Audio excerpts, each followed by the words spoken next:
നോക്കാൻ പോകുന്നത് കാറ്റേ കടലേ എന്ന് പറയുന്ന പാഠഭാഗവുമായി ബന്ധപ്പെട്ട അതിൽ വരുന്ന ചാപ്റ്ററുകളാണ് നോക്കുന്നത് കേട്ടോ. ഒന്നാമതായിട്ട് നിർഭയ എന്ന് പറയുന്ന പാഠമാണ്. ഒന്നാമത്തെ ചോദ്യം, മലയിടിച്ചു വരുന്ന യന്ത്രത്തിന്റെ വഴിയിൽ നിൽക്കുന്നു കൊച്ചു തുമ്പച്ചെടി. ഈ വരികൾ ആരുടേതാണ്? സുഗതകുമാരിയുടെ വരികളാണ് കേട്ടോ. തുമ്പച്ചെടി, രണ്ടാമത്തെ ക്വസ്റ്റ്യൻ, തുമ്പച്ചെടി പിരിച്ചെഴുതിയാൽ എന്താ വായിക്കുക? തുമ്പ പ്ലസ് ചെടി എന്നാണ് വായിക്കുക.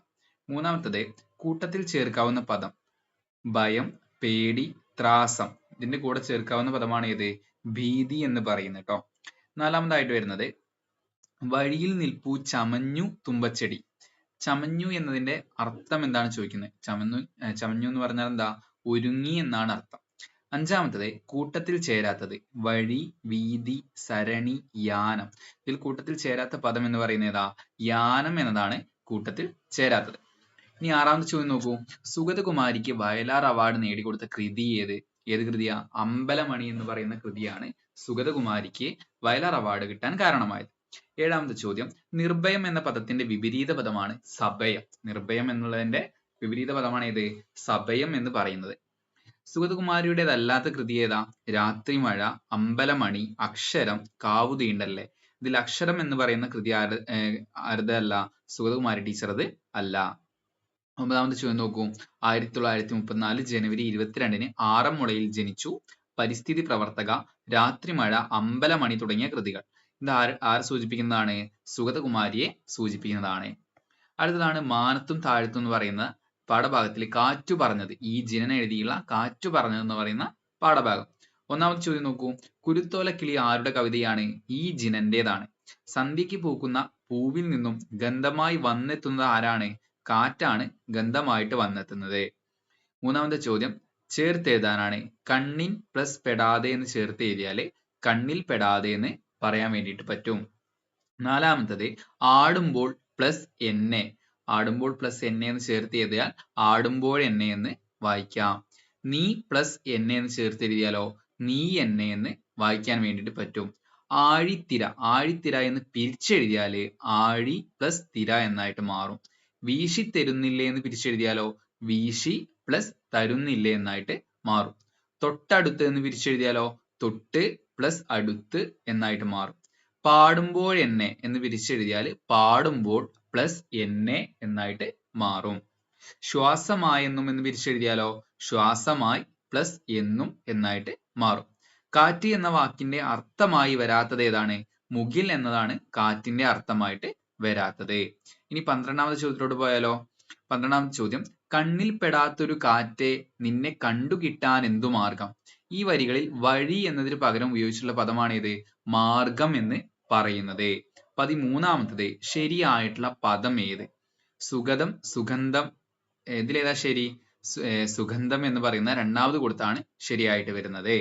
14ാമത്തതോ, താഴെ കൊടുത്ത കടങ്കഥയുടെ ഉത്തരം പറയാമോ? ആരും കാണാതെ വരും, ആരും കാണാതെ പോകും. ഇതിന്റെ ഉത്തരം എന്താണ്?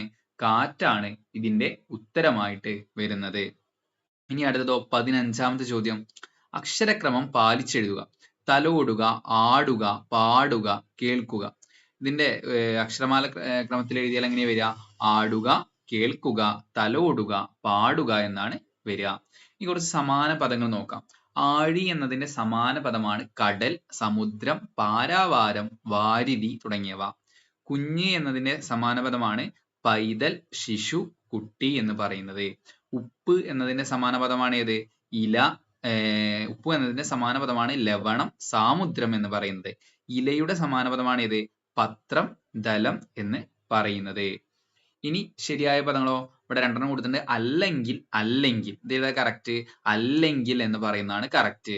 ആണെന്ന്, ആണെന്ന്. ഇതിലോ രണ്ടാമത് വരുന്ന ആണെന്ന് എന്നുള്ളതാണ് കറക്റ്റ്. പെട്ടെന്ന്, പെട്ടെന്ന്. ഇതിലോ പെട്ടെന്ന് എന്ന് പറയുന്ന രണ്ടാമത്തതാണ് കറക്റ്റ് ആയിട്ട് വരുന്നത്. അടുത്ത പാഠഭാഗമാണ് കുട്ടിയുടെ പുഴ. കുട്ടിയുടെ പുഴ എന്ന കഥ എഴുതിയതാരാണ്? പ്രേമജ ഹരീന്ദ്രനാണ് എഴുതിയുള്ളത്. കൂട്ടത്തിൽ ചേർക്കാവുന്ന പദം ഏതാ? പുഴ, നദി, സരിത്ത്.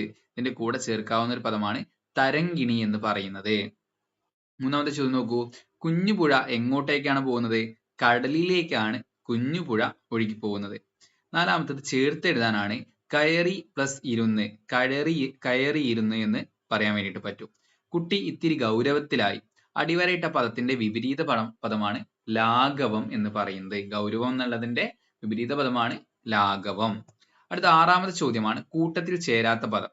തോണി, വഞ്ചി, വള്ളം, വാഹിനി. ഇതിൽ കൂട്ടത്തിൽ ചേരാത്ത ആണ് ഇത് വാഹിനി എന്ന് പറയുന്നത്.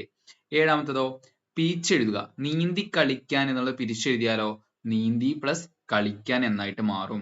എട്ടാമത്തത് കൂട്ടത്തിൽ ഒരു മീനിനെ വെളുവെളുത്ത കൊറ്റി വന്ന് റാഞ്ചിക്കൊണ്ടുപോയി. ഈ വാക്യത്തിൽ തട്ടിക്കൊണ്ടുപോയി എന്ന അർത്ഥത്തിൽ പ്രയോഗിച്ചിരിക്കുന്ന പദമാണേത് റാഞ്ചിക്കൊണ്ടുപോയി എന്ന് പറയുന്നത്. ഒൻപതാമത്തോ അപ്പോഴേക്കും സ്ഥലം വിട്ടോ. ഒടുവിൽ കൊടുത്തിരിക്കുന്ന ചോദ്യചിഹ്നത്തിന് പറയുന്ന മറ്റൊരു പേരാണ് ഇത് കാക്കു. ചോദ്യചിഹ്നത്തിന് മറ്റൊരു പേരാണ് ഇത് കാക്കു എന്ന് പറയുന്നത്. പത്താമത്തെ ചോദ്യം നോക്കൂ. വെള്ളപ്പൂക്കളെറിഞ്ഞ് മഞ്ഞയും പച്ചയും ഇലകൾ നിറഞ്ഞ ചില്ലകളാട്ടി കുട്ടിയെ സ്വീകരിച്ചത് എന്താണ്? കണ്ടൽ കാടുകൾ ആണ്. 11ാമത്തതോ കുട്ടി പുഴയെ ഒളിപ്പിച്ചു വെച്ചത് എവിടെയാണ്? പുസ്തകത്തിലാണ് കുട്ടി പുഴയെ ഒളിപ്പിച്ചു വെച്ചിട്ടുള്ളത്. ഇനി അടുത്ത 12ാമത്തെ ചോദ്യമാണ് ചേർത്ത് എഴുതാനാണുള്ളത്. ഓടി പ്ലസ് പോയി എന്ന് ചേർത്തിട്ട് എന്താ വായിക്കുക? ഓടിപ്പോയി എന്നാണ് വായിക്കുക. 13ാമത്തെ ചോദ്യം കൂട്ടത്തിൽ ചേർക്കാവുന്ന പദം. കൊറ്റി, ഭഗം, ഭഗോടം, കൊക്ക്. ഇതിൽ കൂട്ടത്തിൽ ചേർക്കാവുന്ന പദമാണ് ഇത് കൊക്ക്. കൊക്കിന്റെ സമാന പദങ്ങളാണ് കൊറ്റി, ഭഗം, ഭഗോടം എന്നൊക്കെ പറയുന്നത്. അടുത്ത 14ാമത്തെ ചോദ്യമാണ് ഞണ്ട് ഡാഷ് അടുത്തേക്ക് വന്നു. ഞണ്ട് തോണിയുടെ അടുത്തേക്ക് വന്നു. ഈ മാതൃക അനുസരിച്ച് താഴെ കൊടുത്ത വാക്യം പൂർത്തിയാക്കുക. കണ്ടൽ ചെടിയെ അവൾ ഡാഷ് തൊടാൻ നോക്കി. ബ്രാക്കറ്റിൽ അതിശയം എന്നുള്ള വാക്ക് കൊടുത്തിട്ടുണ്ട്. അതെങ്ങനെ ചേർത്ത് എഴുതുക? കണ്ടൽ ചെടിയെ അവൾ അതിശയത്തോടെ, അതിശയം എന്ന് അതുപോലെ എഴുതാൻ പറ്റുമോ? പറ്റില്ല. അതിശയത്തോടെ തൊടാൻ നോക്കി എന്ന് പറയാം. 15ാമത്തെ ചോദ്യമോ ഹൃദയം പടപടാമിടിച്ചു. ഇതുപോലെ ഒരു ഉദാഹരണത്തെ കൊടുത്തുകൊണ്ട് പൂരിപ്പിക്കാനാണ്. പുഴ എങ്ങനെ ഒഴുകി? പുഴ ഡാഷ് ഒഴുകി. എങ്ങനെ നമുക്ക് പറയാൻ പറ്റും? പുഴ കളകുളം ഒഴുകി എന്ന്, കളകളാ ഒഴുകി എന്ന് പറയാൻ പറ്റും. കളകുളം ഒഴുകി എന്നും പറയാൻ വേണ്ടിയിട്ട് പറ്റും. അടുത്തതാണ് ഇടശ്ശേരിയുടെ കറുമ്പിപ്പൈ എന്ന് പറയുന്ന പാഠഭാഗം. കടൽ പ്ലസ് കര എന്ന് ചേർത്ത് ചെയ്താൽ എന്താ വായിക്കുക? കടൽ കര എന്ന് വായിക്കാൻ വേണ്ടിയിട്ട് പറ്റും. കറുമ്പിപ്പൈ എന്ന കവിത എഴുതിയത് ആരാണ്? ഇടശ്ശേരിയാണ്. കറുമ്പിപ്പൈ ഇടശ്ശേരിയുടെ ഏത് കൃതിയിലെ കവിതയാണ്? ഇടശ്ശേരി കവിതകൾ എന്ന് പറയുന്ന കവിതാ സമാഹാരത്തിലെ കവിതയാണ് കറുമ്പിപ്പൈ. അടുത്തതാണ് 4ാമത്തത് പിരിച്ചെഴുതാനാണ്. വേനൽക്കാലം എന്ന് പിരിച്ചെഴുതിയാൽ വേനൽ പ്ലസ് കാലം. അടുത്ത 5ാമത്തെ ചോദ്യമാണ് ശക്തിയുടെ കവി എന്ന് വിശേഷിപ്പിക്കുന്ന ആരെയാണ്? ഇടശ്ശേരിയെയാണ്. 6ാമത്തതോ ഇടശ്ശേരി എന്ന തൂലികാ നാമത്തിൽ അറിയപ്പെടുന്ന കവിയാണ് ആര്? ഇടശ്ശേരി ഗോവിന്ദൻ നായർ. 7ാമത്തതാണ് വേനൽക്കാലം കഴിഞ്ഞാർത്തു വേഗമെത്തിയ കാർമുകിൽ വിട്ട നീർത്തുള്ളി വന്നെന്നെ വിളിച്ചു മധുരസ്വരം. ഈ വരികൾ ആരുടേതാണ്? ജി ശങ്കരക്കുറുപ്പിന്റെ വരികളാണ്. ഇനി 8ാമത്തെ ചോദ്യത്തിലോട്ട് പോയാലോ? നീർത്തുള്ളി എന്ന് ചേർത്ത് എഴുതിയാൽ നീർത്തുള്ളി എന്ന് വായിക്കും. നീർ പ്ലസ് തുള്ളി എന്ന് ചേർത്ത് എഴുതിയാൽ നീർത്തുള്ളി എന്ന് വായിക്കാൻ വേണ്ടിയിട്ട് പറ്റും. ഇനി അടുത്താണ് അതിരും കതിരും എന്ന് പറയുന്ന പാഠഭാഗത്തിൽ കാന്താരിക്കുട്ടിയും കൂട്ടുകാരും. പ്രൊഫസർ എസ് ശിവദാസ് എഴുതിയ കാന്താരിക്കുട്ടിയും കൂട്ടുകാരും എന്നുള്ള പാഠഭാഗം. പച്ചക്കറി പ്ലസ് ചന്ത ചേർത്ത് എഴുതുന്ന വായിക്കുക? പച്ചക്കറി ചന്ത എന്ന് വായിക്കാൻ വേണ്ടിയിട്ട് പറ്റും. അഖില ലോക പഴം പച്ചക്കറി സമ്മേളനത്തിൽ അധ്യക്ഷം വഹിക്കുന്ന ആരാണ്? തണ്ണിമത്തനാണ് അധ്യക്ഷം വഹിക്കുന്നത്. 3ാമത്തെ ചോദ്യം കാന്താരിക്കുട്ടിയും കൂട്ടുകാരും എന്ന പാഠഭാഗം എഴുതിയത് ആരാ? പ്രൊഫസർ എസ് ശിവദാസ് ആണ്. 4ാമത്തെ ചോദ്യവും ശരിയായ പദം തിരഞ്ഞെടുക്കുക. അഖിലം. ആ വാക്കിൽ ശരിയായിട്ടുള്ള ഏതാണ്? ഓപ്ഷൻ ബി ആണ്. നഖത്തിന്റെ ഗായാണ് വരിക. അഖിലം. ഇനി 5ാമത്തെ ചോദ്യമാണ് താഴെ കൊടുത്ത കടങ്കഥയുടെ ഉത്തരം ഏതാണ്? കാള കിടക്കും കയറോടും. നമ്മൾ എപ്പോഴും കേട്ടിട്ടുണ്ടല്ലേ? എന്താണ് ഉത്തരം? മത്തനാണ് അതിന്റെ ഉത്തരമായിട്ട് വരിക. അടുത്തതോ സ്വയം ആഹാരം നിർമ്മിക്കുന്നത് ആരാണ്? സസ്യങ്ങളാണ്. 7ാമത്തെ ചോദ്യമോ യോഗത്തിൽ പങ്കെടുക്കാനെത്തിയിരിക്കുന്ന എല്ലാവരെയും ഞാൻ അഭിവാദനം ചെയ്യുന്നു. ഈ വാക്യത്തിൽ വന്ദിക്കുക എന്നർത്ഥത്തിൽ ഉപയോഗിക്കുന്ന പദമാണ് ഏത്? അഭിവാദനം എന്ന് പറയുന്നത്. 8ാമത്തത് പഴങ്ങളുടെയും പച്ചക്കറികളുടെയും ജീവിത ലക്ഷ്യം എന്താണെന്നാണ് കാന്താരി തന്റെ ഉദ്ഘാടന പ്രസംഗത്തിൽ പറയുന്നത്? മനുഷ്യനും മറ്റു ജന്തുക്കൾക്കും ഭക്ഷണമാവുക എന്നുള്ളത്. അന്യജീവനുതകി സ്വജീവിതം ധന്യമാക്കും അമലേ വിവേകികൾ. ഈ ആശയം ഉൾക്കൊള്ളുന്ന ഭാഗം കാന്താരിയുടെ പ്രസംഗത്തിലുണ്ട്. ഏതാണ്? മറ്റുള്ളവർക്കായി ജീവിതം ഒഴിഞ്ഞു വെച്ച് കാത്തിരിക്കുന്നിടത്തോളം വലിയ ത്യാഗം മറ്റെന്താണ് എന്ന് പറയുന്നത്. 10ാമത്തെ ചോദ്യമാണ് എരിവിന്റെ ആശാട്ടിയാണെന്നും കേമിയാണെന്നും ഒക്കെ മത്തങ്ങ ചേട്ടനും തണ്ണിമത്തൻ ചേട്ടനും പറഞ്ഞത് ആരെ കുറിച്ചാണ്?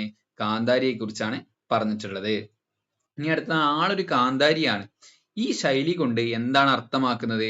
വാക്കിലും പെരുമാറ്റത്തിലും കടുപ്പമുള്ള ആളാണ് എന്നുള്ളത്. 12ാമത്തെ ചോദ്യമാണ് പിരിച്ചെഴുതുക. എത്തിക്കൊണ്ടിരിക്കുന്നു പിരിച്ചെഴുതിയാൽ എങ്ങനെയാ? എത്തി പ്ലസ് കൊണ്ടിരിക്കുന്നു. അടുത്ത 13ാമത്തെ ചോദ്യമാണ് അക്ഷരമാലാക്രമം പാലിക്കാത്ത കൂട്ടം ഏതാണ്? ഇതിൽ അക്ഷരമാലാക്രമം പാലിച്ച കൂട്ടാണ് പശു, പുസ്തകം, പേന, തിരുവാതിര കറക്റ്റ് ആണ്.